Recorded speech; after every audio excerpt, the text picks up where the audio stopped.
But shifting to something a little less mind-numbing, Salmonella Academy has made a new upload.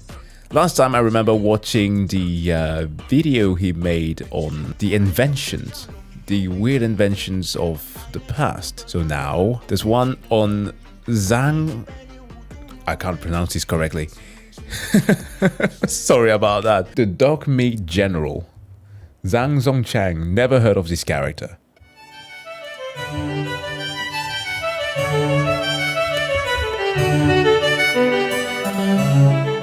Hey kids, today I've got another character study for you all, a man known as Zhang. In 1881, he was born into poverty in the Shandong region of China. His father was a head shaver, not a barber mind you. If a head shaver's a barber, then a ditch digger's an architect. He also moonlit as an alcoholic. His mom, meanwhile, was a literal practicing witch and exorcist, already a recipe for success. Zhang joined a group of roving bandits at age 20, as one does, right around the Xinhai Revolution, where the Qing dynasty was overthrown and the Republic of China was established. Oh...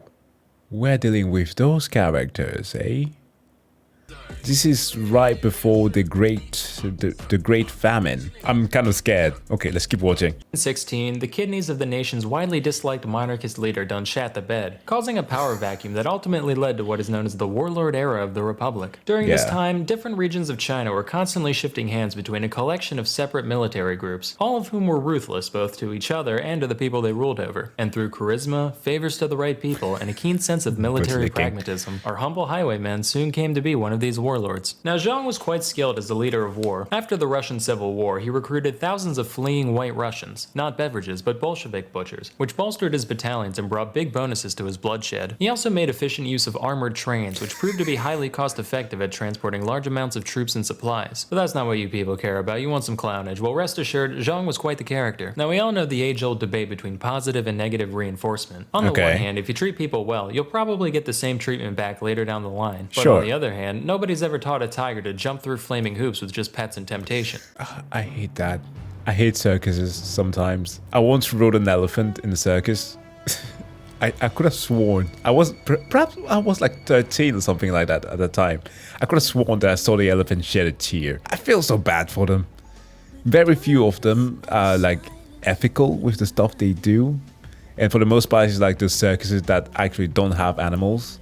And if you think that's messed up, that's because, well, yeah, it is. Circuses are fucking evil. But like all great leaders, Zhang knew how to appropriately apply both the carrot and the stick. As an example of the former, he defeated the forces of enemy General Wu Peifu largely by convincing members of his army to defect, with the promise that they could keep their original rank after switching sides, which he fulfilled. But then he was like, yeah, I don't know if my loyal men would be too happy about being outranked by strangers. Well, only one solution here. All my guys are ranking up. Problem was, so many officers were promoted that Zhang literally ran out of gold and silver to make new insignias. He was like, I gotta think about this. Went out for a smoke, looked down, hey, wait a minute, and had the rest of the emblems made out of the colorful foil found in cigarette packages. It said, bro.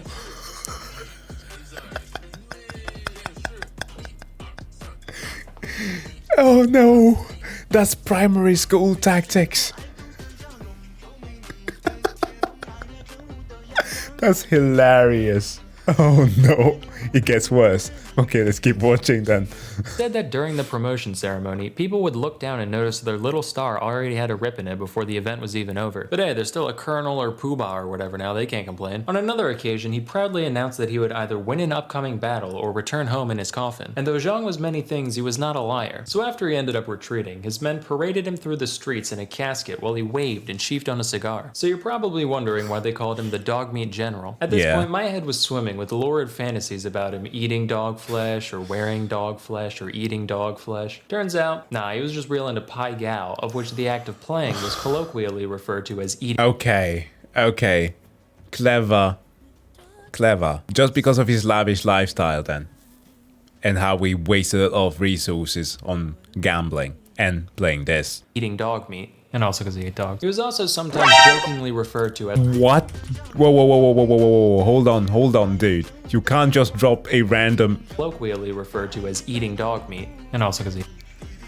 Zhang reportedly ate meat of black chow chow dogs every day. As it was popularly believed at the time that this meat would boost a man's virility. Fuck me.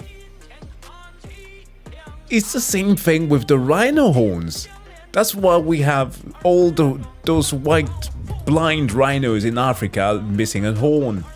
Because some poor sod wants to get his pee-pee hard. He was also sometimes jokingly referred to as the three don't knows, since he didn't know how much money he had, how many concubines he had, or how many men were in his army. While funny, there was some truth to the nickname, which did sometimes cause issues. Some were minor. For one, he had a lot of trouble remembering the names of the 30 to 50 women of all nationalities in his harem, but he got around this by just assigning them numbers. Number 4 is real flexible, 27 makes a killer quiche, watch out for 14, she's a biter, and so forth. Other times, things got a little more dire. Later in his career, Zhang became the military governor of the province of Shandong, and while the warlord life suited him, domestic affairs were another story. Rampant human rights violations aside, the whole thing was just way poorly managed. For example, while Zhang did collect taxes on everything from theater performances to tobacco examination licenses, relatively little of his extortions went towards his war efforts or anything practical, with most of it being funneled into vanity projects and his own personal riches. So how did he fund his army? Well, for those playing at home, it's time to take a shot, because Zhang...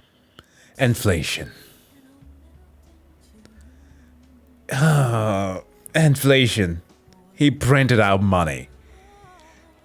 Why do they always do this? Zhang printed tens of millions of dollars worth of paper money in the form of military stamps with no reserve to back them up. Obviously, massive inflation ensued, but Zhang just said no, insisted the stamps had a 1-to-1 conversion with real money, and continued paying his men at the same rate. Fortunately for them, the invisible hand of the market is no match for the very visible fist of the soldier, because they just kick old merchant ladies' asses till they accepted the currency at face value. But unfortunately, kicking old ladies' asses can't solve everything. In the summer of 1927, Shandong was hit with a famine caused primarily by drought. At the time, many people prayed to Zhang, a folk deity, in an attempt to bring rain to these crusty lands. But Zongchang, he don't get on his knees for nobody. He walked right up to the statue in Xian's temple, starts bitch slapping it, tells it to go fornicate with its sister, and then has his artillery crew fire shells straight into the sky for hours on end to show that god who he's dealing with. He was trying to strike God.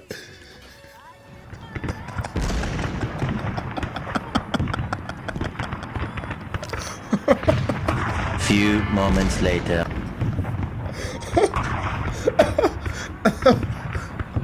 Oh, wow. Oh, on the history of narcissism, this guy takes the cake. Oh, bakes a dog in it and eats it. God damn. This is a bit graphic visual there. But, oh my god. He's the worst. Sources differ on when the next rain was, but it did eventually rain, so in the end, Zongchang got the last laugh. Speaking of which, our boy was also a renowned poet. Here's a piece he wrote about that very event. The sky god is also named Zhang. Why does he make life hard for me? If it doesn't rain in 3 days, I'll demolish your temple. Then I'll have cannons bombard your mom. Truly prophetic. He's got a few other good ones too. Let me just dim the lights real quick. Yeah. This one's called Visiting Mount Tai. From afar, Mount Tai looks blackish. Narrow on top and wide at the bottom. If you flipped it upside down, it would be narrow at the bottom and wide on top. I like that one a lot, because it's like he heard about metaphors without realizing they're supposed to have a... Yo, who was it? Somebody wrote Domino's before, and for some reason my mind shifted to nachos. Just seeing this image kind of triggered me. The second meaning. This one's titled Poem About Bastards. You tell me to do this. He tells me to do that. You are all bastards. Go fuck your mother. Poignant. But unlike most poets besides E.E. Cummings and Emily Dickinson, Zhang was quite well endowed. He was often referred to as General 86, as when Zhang Jr. stood up straight, he could reportedly reach the length of 86 Mexican silver dollars stacked atop one another. Given a thickness of 2.4 millimeters, this would put him at around 20.6 centimeters or 8.1 inches. That's especially impressive given that he was likely malnourished during puberty due to both poverty and the 1896 famine. You racists. I thought of a few other jokes about this, but I couldn't fit them in the narrative, so I'll just rattle them off. Should have been called the Horsemeat General. When he got out of the pool, he was General 12. This one just says Dong Hung Dong. Dong must eventually come to an end. After suffering a series of defeats at the hands of his enemies and a subsequent failed rebellion against a quickly reunifying China, Zhang was forced to run away in 1928, bringing his mom with him to Beppu, Japan. His time here was relatively uneventful, except for when he shot a former prince in the back for trying it on with one of his concubines. In court, he can't stop being a villain. He said the gun just happened to go off while he was pointing it at the center of the guy's mask. For some reason, they're like, nothing suspicious here. Gave him the choice between 15 days in prison or a $150 fine. He chose the latter.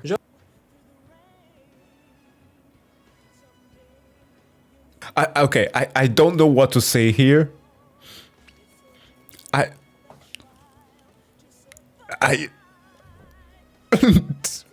What the actual fuck? It was a Chinese prince. Oh, okay. Okay, that kind of makes more sense. Like, I was thinking about, like, Japan. They would never allow that. Yeah, Japan at this time still monsters. Past 1945, we start seeing a Japan that actually tried to reinvent their image. But before that, ooh.